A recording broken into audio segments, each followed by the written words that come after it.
तो सभी मेरे प्यारे साथियों को नमस्कार, जय हिंद, जय भारत। स्वागत है आप सबका आपके अपने YouTube channel target UP police में। साथियों, आज हम आपको पढ़ाएंगे त्रिभुज का क्षेत्रफल। ठीक है, तो त्रिभुज का क्षेत्रफल पढ़ाने से पहले हम आपको त्रिभुज के बारे में कुछ बताना चाहते हैं। बेसिक जानकारी होगी तो आपको और अच्छी तरीके से समझ में आएगा। तो चलिए आज हम त्रिभुज को लेकर चलते हैं, त्रिभुज के बारे में बात करते हैं और पूरी वीडियो देखिएगा। समझ में आए तो चैनल को सब्सक्राइब करें और अच्छी लगे तो अपने साथियों के साथ शेयर करें। तो सबसे पहले हम बात करते हैं त्रिभुज। ठीक है, त्रिभुज। ठीक है, देखिए त्रिभुज की परिभाषा क्या होती है, सबसे पहले हम उसको जान लेते हैं। देखिएगा, तो त्रिभुज देखिए 3 भुजाओं से मिलकर बनी आकृति को त्रिभुज कहते हैं। ठीक है, समझ में आ गया। परिभाषा क्या है कि 3 भुजाओं से मिलकर बनी आकृति को क्या कहते हैं, त्रिभुज कहते हैं। जैसे कि ये 3 भुजाएं हैं हमारे पास में, 1 2 और ये 3। जब ये तीनों आपस में मिल जाएंगी एक दूसरे से तो क्या किस चीज़ का निर्माण होगा, त्रिभुज का। एक ये और एक ये और एक ये, तो क्या हो गया, ये हमारा क्या बन गया है, त्रिभुज। ठीक है, तो ये तो आपको पता लग गया होगा कि 3 भुजाओं से मिलकर बनी आकृति को त्रिभुज कहते हैं। ठीक है, अब आपको ये पता लगाना है कि त्रिभुज बनता कब है, यानी कि त्रिभुज कब बनेगा। ठीक है, चलिए तो इसको भी बताते हैं। देखिएगा, त्रिभुज कब बनता है, मोस्ट चीज है ये, एकदम इम्पोर्टेंट है, बस समझ लीजिएगा, आप कभी नहीं भूलोगे। देखिए त्रिभुज कब बनता है, देखिए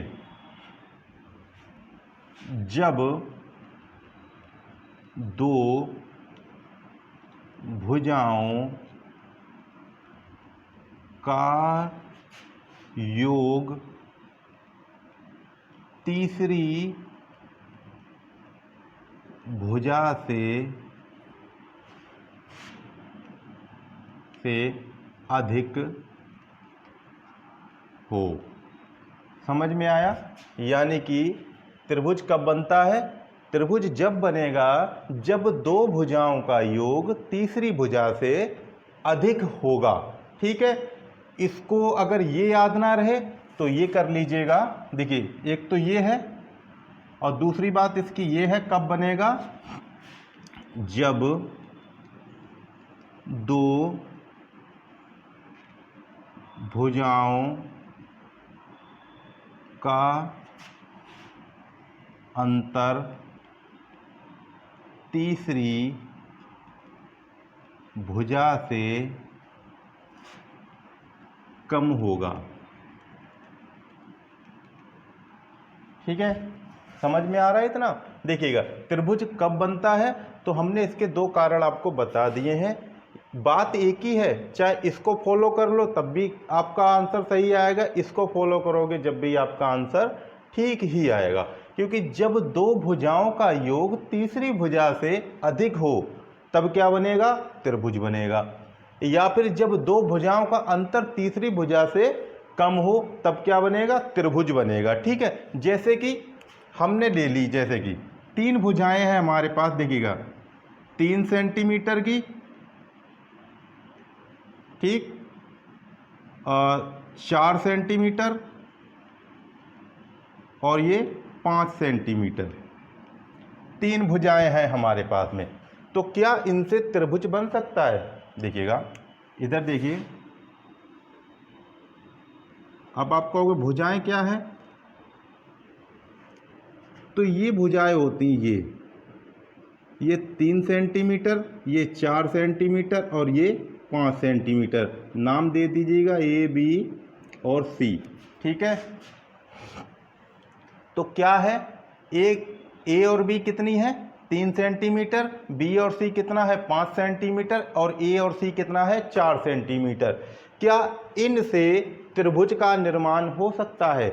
चलिए चेक करते हैं। सबसे पहले चेक करने का तरीका क्या दे रखा है, देखिए, जब दो भुजाओं का योग तीसरी भुजा से अधिक हो तो त्रिभुज बन सकता है। ठीक है, देखिएगा, दो भुजाओं का योग तीसरी भुजा से, 3 भुजाएं हैं, एक ये भुजा, एक ये भुजा, एक ये भुजा, 3 भुजाएं हैं, तो 3 भुजाओं में से 2 भुजाओं का योग तीसरी भुजा से अधिक होना चाहिए।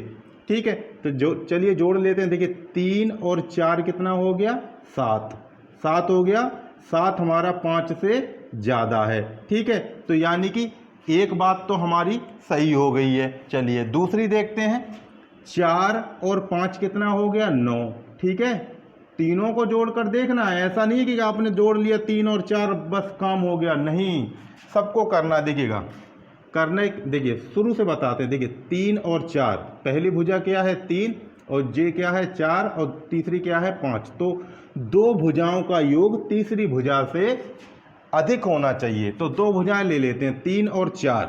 देखिएगा 3 + 4 कितना हो गया हमारे पास 7। ठीक है, 3 और 4 लिया था। ठीक है, 3 सेंटीमीटर वाली भुजा ली और हमने 4 सेंटीमीटर वाली भुजा ली, दोनों को जोड़कर कितना आया हमारे पास 7, जो हमारी तीसरी भुजा से अधिक है 7। ठीक है, एक कंडीशन हमारी ये सही हो गई। उसके बाद में अब 4 और 5 को ले लेते हैं। देखिएगा 4 + 5 बराबर कितना हो गया 9। ठीक है, 4 सेंटीमीटर वाली भुजा और 5 सेंटीमीटर वाली भुजा को जोड़ा तो हमारे पास 9 आ गया है, और तीसरी हमारी भुजा कौन सी बची थी 3 सेंटीमीटर। 3 सेंटीमीटर से ये अधिक हो गई है जोड़ के, यानी कि दूसरा भी हमारा ठीक है। अब कोई क्या रह गया है, अब 3 और 5 वाली भुजाएं रह गई हैं, तो 3 की भुजा और +5 की भुजा कितनी हो गई 8 सेंटीमीटर। अब 8 सेंटीमीटर ये तीसरी भुजा से अधिक है कि नहीं है, तो यानी कि हमारा जो त्रिभुज है वो इन से बन सकता है, बनेगा। ठीक है, समझ में आ रहा है कि नहीं आ रहा। अब अगर माइनस करके देखना चाहो तब भी देख लीजिएगा। देखिए 2 भुजाओं का अंतर तीसरी भुजा से कम हो। ठीक, चलिएगा यहीं से कर लेते हैं, अंतर ही तो करना है, कर दीजिएगा। देखिए 4 और 3 का अंतर कितना हो गया 1। ठीक है, 4 और 3 का अंतर कितना हो गया 1। कहा क्या है, जब 2 भुजाओं का अंतर तीसरी भुजा से कम है, तो तीसरी भुजा से कम है कि नहीं, 5 से ये कम है। ठीक है, दूसरी बात 4 और 5 का अंतर करेंगे जब भी आएगा, तो 4 और 5 का तो अंतर किया 1 आ गया, जो तीसरी भुजा से कम है, कम है। चलिएगा अब नेक्स्ट बात, 5 और 3 का अंतर करेंगे तो 2 आ गया। भाई 5 और 3 का अंतर किया तो 2 आ गया, 2 हमारा तीसरी भुजा से कम है। ठीक है, तो उम्मीद करते हैं आपको ये चीज़ समझ में आ गई होगी कि त्रिभुज कब बनेगा। अब इसी के ऊपर एक सवाल आते हैं, कैसे आते हैं वो भी हम आपको यहाँ पर एक सवाल कर बताते हैं, बहुत इंपॉर्टेंट है सवाल। ठीक है, देखिएगा जैसे बोर्ड पर सवाल दे रखा है कि नीचे दिए गए माप के समूह में से कौन सा विकल्प किसी त्रिभुज की भुजाएं बन सकता है, यानी कि कौन सी भुजाएं हम इनमें से लें जिससे हमारा त्रिभुज बन जाए। देखिएगा पहले चेक करते हैं 9 सेंटीमीटर, 6 सेंटीमीटर और 2 सेंटीमीटर। ठीक है, देखिएगा 9 सेंटीमीटर, 6 सेंटीमीटर और 2 सेंटीमीटर, क्या इनसे त्रिभुज का निर्माण हो जाएगा? तो कैसे चेक करेंगे, हमने बताया था 2 भुजाओं का योग तीसरी भुजा से अधिक होना चाहिए। तो मान लीजिए, देखिए 9 को और 6 को जोड़ा, 9 और 6 जोड़ दिए तो हमारे पास हो गए 15, जो 2 से अधिक है। चलिए एक बार ठीक हो गई। उसके बाद में हम जोड़ेंगे, देखिए 6 और 2 को जोड़ा, 6 और 2 को जोड़ा तो कितना हो गया 8, और जो हमारी तीसरी भुजा से कम है, यानी कि ये वाला नियम नहीं लगेगा। ठीक है, यानी कि ज़्यादा होना चाहिए, कम नहीं होना चाहिए तीसरी भुजा से। 2 भुजाओं का योग तीसरी भुजा से अधिक होना चाहिए, कम नहीं, यहाँ पर दो भुजाओं का योग जो है वो तीसरी भुजा से कम है, यानी कि 6 और 2 कितना 8, और जो 9 से कम है यानी कि ये त्रिभुज नहीं बन पाएगा। ठीक है, तो इसको ख़त्म करते हैं। दूसरी बात 11 सेंटीमीटर, 3 सेंटीमीटर और 12 सेंटीमीटर। देखिए 11, 3 और ये 12। ठीक है, चलिए इसको चेक करते हैं। देखिए 11 और 3 जोड़े हमने, 11 प्लस 3 तो कितना हो गया हमारे पास में 14, जो तीसरी संख्या से अधिक है, ये वाला एक। ठीक, उसके बाद में 3 और 12 हमने जोड़ दिए। देखिएगा 3 प्लस 12 कितना हो गया 15, जो हमारा हमने क्या क्या जोड़े 3 और 12 जोड़े, बची हमारी क्या बात थी, तीसरी संख्या कौन सी थी 11, 11 से 15 अधिक है, तो ये भी ठीक हो जाएगा। ठीक, अब क्या रह गया हमारे पास में 11 और 12। देखिएगा अगर 11 प्लस 12 करेंगे तो 11 दूनी 22 और 1 23 हो गया, जो हमारी तीसरी संख्या से अधिक है। यानी कि इन संख्याओं से त्रिभुज का निर्माण होगा, यानी कि जैसे कि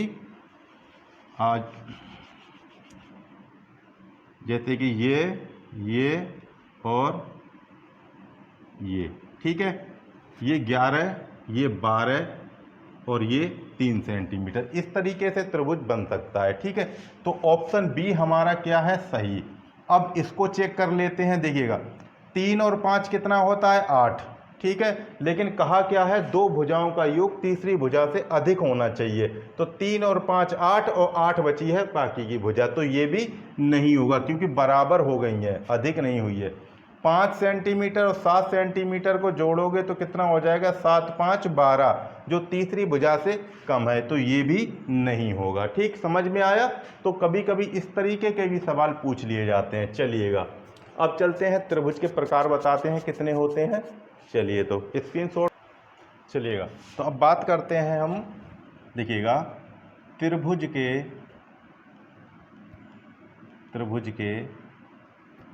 प्रकार।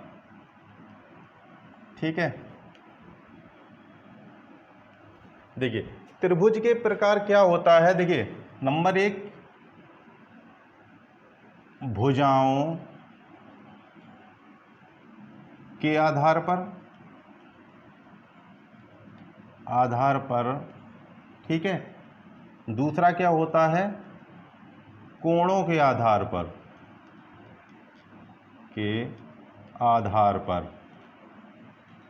ठीक है, समझ में आया। ठीक, देखिए भुजाओं के आधार पर लेते हैं हम, तो देखिएगा लिखिएगा कि भुजाओं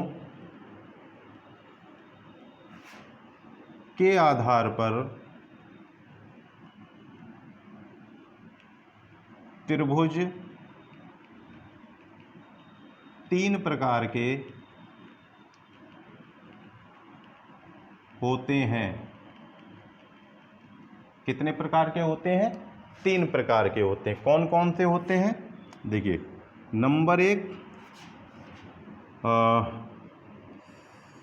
समबाहु त्रिभुज। ठीक है, फिर क्या है समद्विबाहु त्रिभुज। तीसरा कौन सा होता है विषम बाहु त्रिभुज। ठीक है, समझ में आया। देखिए सम माने समान, बाहु माने भुजा और त्रिभुज माने त्रिभुज। ठीक है, यानी कि त्रिभुज की तीनों भुजाएं समान हो तो उसे क्या कहते हैं समबाहु त्रिभुज। समद्विबाहु त्रिभुज का मतलब क्या होता है, यानी कि सम माने एक समान और द्वि माने दो और बाहु माने भुजा, यानी कि दो भुजा एक समान हो तो क्या होगा समबाहु त्रिभुज। विषम बाहु का क्या मतलब हो गया, विषम माने असमान, सब अलग अलग, बाहु माने भुजाएं, यानी कि तीनों भुजाएं अलग अलग हों तो क्या होता है विषम बाहु त्रिभुज होता है। ठीक है, देखिए लिख लीजिएगा। देखिए ऐसे करके, जैसे कि ये है त्रिभुज। ठीक है, ये भी 4 सेंटीमीटर, ये भी 4 सेंटीमीटर, ये भी 4 सेंटीमीटर, तो ये क्या हो गया, ये हो गया हमारा समबाहु त्रिभुज। ठीक है, क्योंकि सभी भुजाएं जो है वो समान है। दूसरी जैसे कि ये 4 और ये 5, तो ये कौन सा हो गया, यानी कि दो भुजाएं समान हैं पर एक भुजा असमान है, तो ये हो गया सम द्विबाहु त्रिभुज। ठीक है, एक और ले लीजिएगा, देखिएगा विषम बाहु, यानी कि ये मान के चलिए। ठीक है, ये 3 है, सॉरी 4, ये 5 और ये 6, ये क्या हो गया, विषम बाहु त्रिभुज।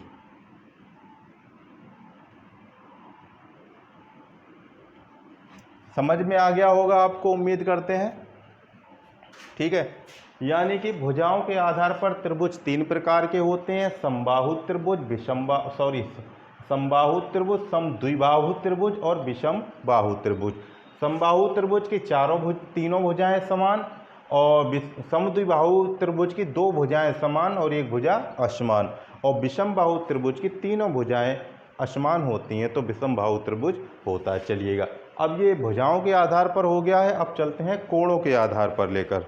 देखिएगा, भुजाओं के आधार पर हो गया है, अब बात करते हैं कोणों के आधार पर। ठीक है, देखिएगा कोणों के आधार पर त्रिभुज कितने प्रकार का होता है, 3 प्रकार का।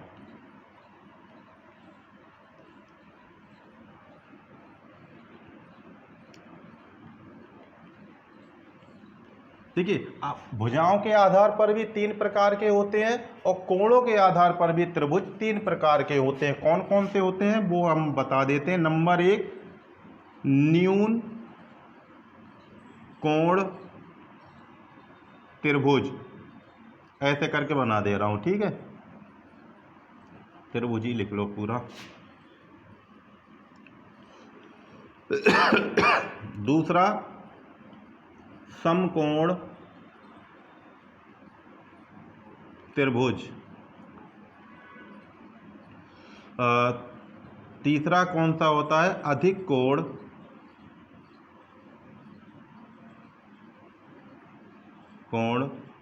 त्रिभुज। ठीक है, चलिएगा, देखिए अब न्यून कोण कौन सा होता है, समकोण कौन सा होता है, अधिक कोण कौन सा होता है, वो भी हम आपको बता देते हैं। देखिएगा, न्यून कोण, देखिए न्यून कोण, ठीक है, न्यून कोण में कौन सा त्रिभुज होता है, जो 0 अंश से बड़ा और 90 अंश से छोटा हो।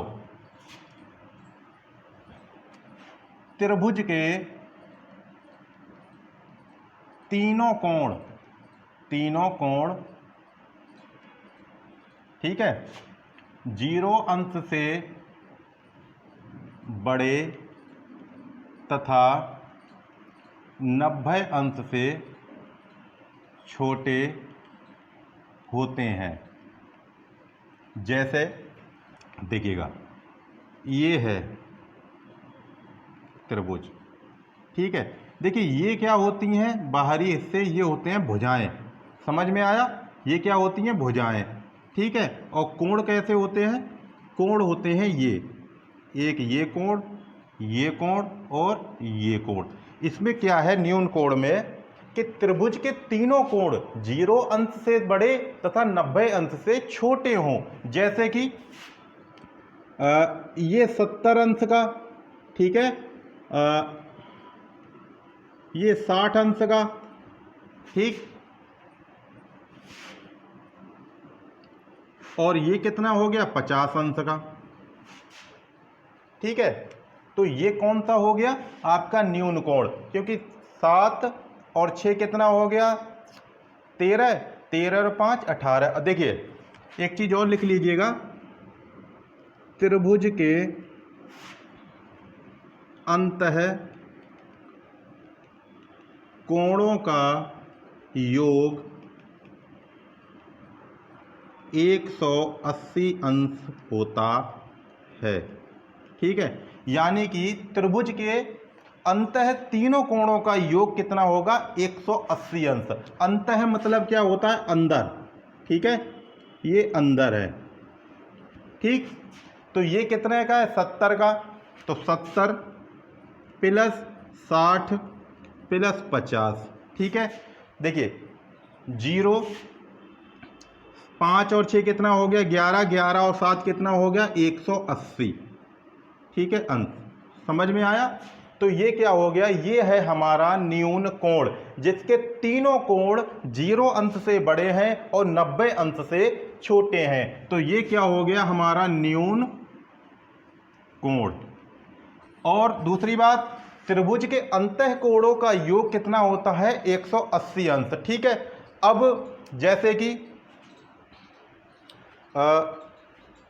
इसी में बताए दे रहे हैं, त्रिभुज के अंतः कोणों का योग तो 180 अंश होता है और त्रिभुज के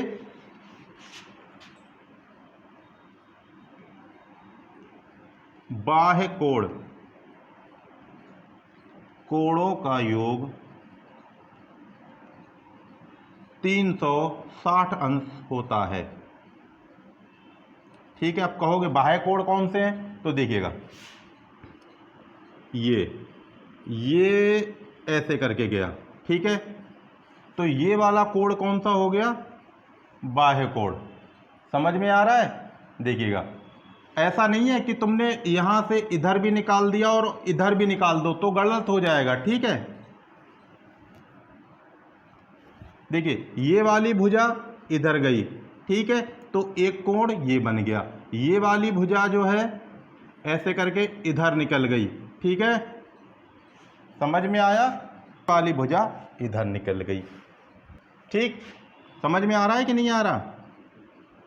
देखिए, ये इसका हो गया, ये इसका बाह्य कोण हो गया और ये इसका बाह्य कोण हो गया। ठीक है, समझ में आया? देखिए, अगर सीधी रेखा पर इस तरीके का कोण बने तो ये कितने का होता है? 180 अंश का होता है। ठीक है, समझ में आ रहा है इतना? सीधी रेखा पर अगर कोई कोण इस तरीके से बने तो कितने अंश का होता है? 180 अंश का होता है। ठीक, अब देखिएगा, ये देखिएगा इतना, ये ऐसे हो गया। ये भी देखिएगा, यहाँ से अगर घुमाओगे सीधी रेखा पर हो गया, इधर से देखिएगा ये भी सीधी रेखा पर हो गया। त्रिभुज के बाह्य कोणों का योग कितना होता है? 360 अंश। देखो कैसे, अब देखिए ये पूरा 180 अंश का होता है, 50 का ये है, इतना यहाँ से यहाँ तक 50 का है, तो ये कितने का हो गया? तो ये कितने का हो गया भाई? 130 अंश का हो गया कि नहीं हो गया? क्यों?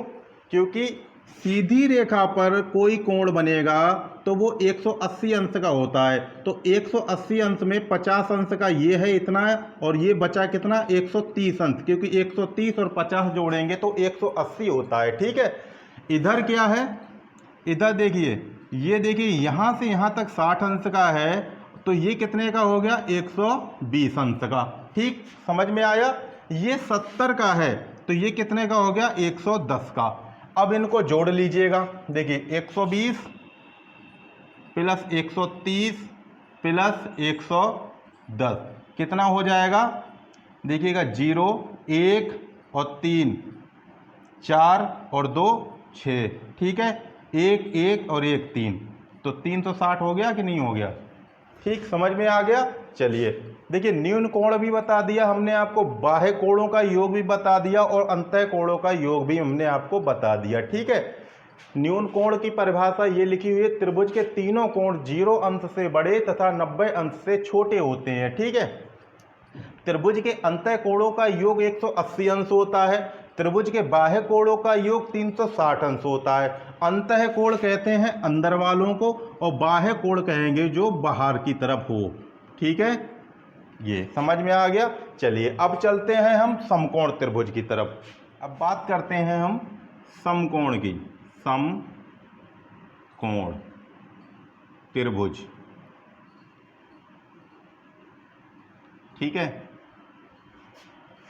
देखिए समकोण त्रिभुज में क्या होता है, इसमें एक कोण 90 अंश का होता है। क्या होता है वो?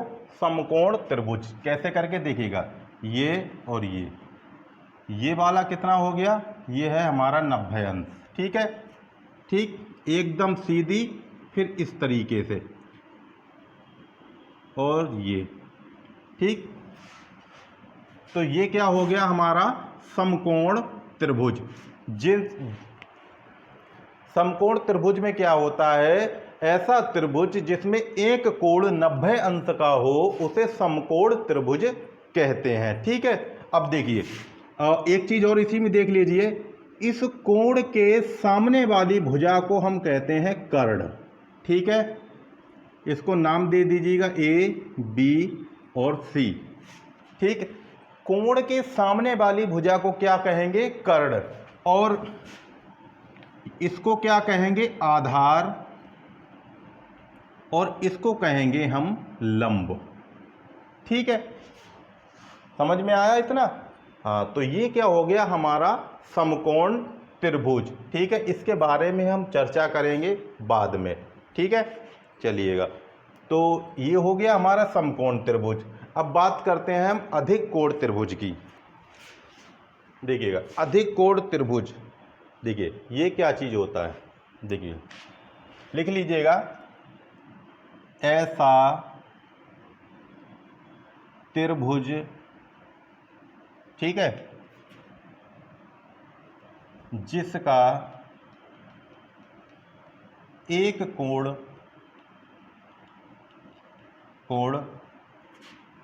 90 अंश से बड़ा तथा 180 अंश से छोटा हो तो अधिक कोण त्रिभुज कहलाता है। उदाहरण में देख लीजिएगा, जैसे कि देखिएगा, ठीक,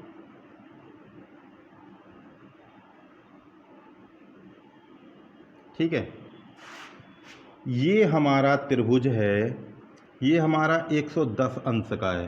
ठीक है, समझ में आया? ये हमारा कितने का है? 40 अंश का। ये हमारा कितने का है? 30 अंश का। ठीक, नाम दे दीजिए ए, बी और सी। देखिए, एक कोण 90 अंश से तो बड़ा है लेकिन 180 अंश से छोटा है। ठीक है, 90 से बड़ा है 110 और 180 से छोटा है। तो इस टाइप का अगर त्रिभुज हो तो इसे क्या कहेंगे? अधिक कोण त्रिभुज। और अंतः कोणों का योग भी देख लीजिए, देखिए 150 और 380 यानी कि 180 अंश हो गया। तो ये क्या हो गया हमारा अधिक कोण त्रिभुज। तो उम्मीद करते हैं साथियों कि आपको न्यून कोण, समकोण और अधिक कोण पता लग गया होगा। ठीक है, चलिए एक चीज और बताते हैं हम इसमें। ये तो कोणों के तो आधार पर आप बता दोगे कि न्यून कोण क्या है, कि 90 अंश से छोटे कोण हों सभी तो वो न्यून कोण है। ठीक है, और समकोण क्या है? जिसका एक कोण 90 अंश का हो वो समकोण हो गया। और अधिक कोण क्या है? जिसका एक कोण 90 अंश से अधिक और 180 अंश से छोटा हो उसको अधिक कोण कहते हैं। ठीक है, तो इस तरीके से तो बता दोगे। अगर भुजाएं दे रखी हो, कोण ना दे रखे हो, तो आप कैसे बताओगे ये न्यून कोण है, समकोण है या फिर अधिक कोण है? तो उसको भी हम बताते हैं, चलिएगा। देखिएगा, भुजाओं के आधार पर कोण पहचानना। अब जैसे कि हम आपको ये दे दें, जैसे कि ये एक त्रिभुज हम बना दे रहे हैं। ठीक है, 4, 5 और ये 6। तो वैसे तो आप बता दोगे ये कौन सा त्रिभुज है? विषमबाहु त्रिभुज है जिसकी सभी भुजाएं असमान हैं। ठीक है, लेकिन अगर ये पूछा जाए कि भुजाओं के आधार पर ये कोण कौन सा है तो क्या बताओगे? ठीक है, ए, बी, सी। अगर तुमसे ये पूछ लिया जाए, ये तो पता है आपको विषम बाहु है, लेकिन यहाँ पर भुजाओं के आधार पर नहीं पूछ रहा है, यहाँ पर ये पूछ रहा है कि कोण कौन सा है, तो आप कैसे बताओगे कि ये कौन सा कोण है? न्यून कोण है कि सम कोण है कि अधिक कोण है? नहीं बता सकते ना। तो बस यही आपको मैं बताना चाह रहा हूं। तो लिख लीजिएगा न्यून कोण में कैसे पहचानेंगे? किसी त्रिभुज की बड़ी भुजा का वर्ग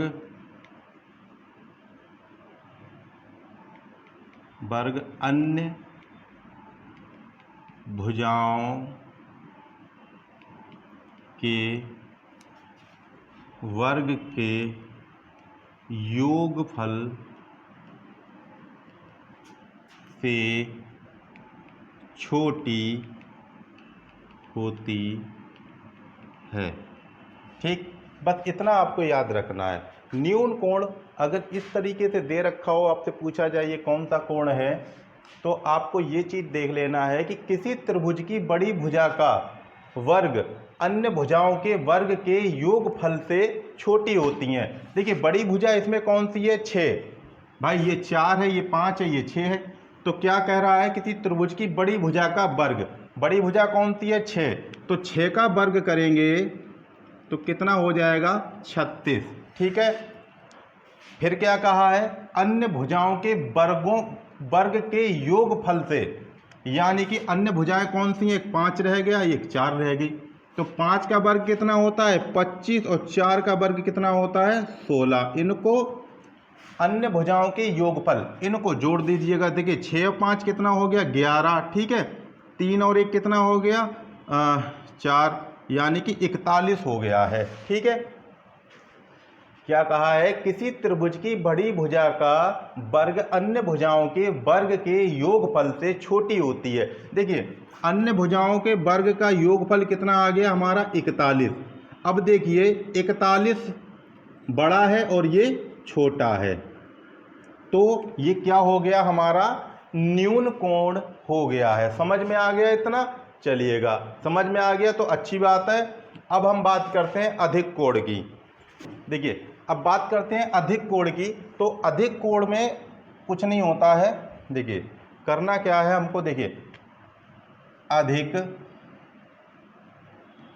कोण त्रिभुज कैसे पहचानेंगे? इसमें करना क्या है? देखिएगा सेम ऐसे ही रहने देना। यहां पर सिर्फ यहां पर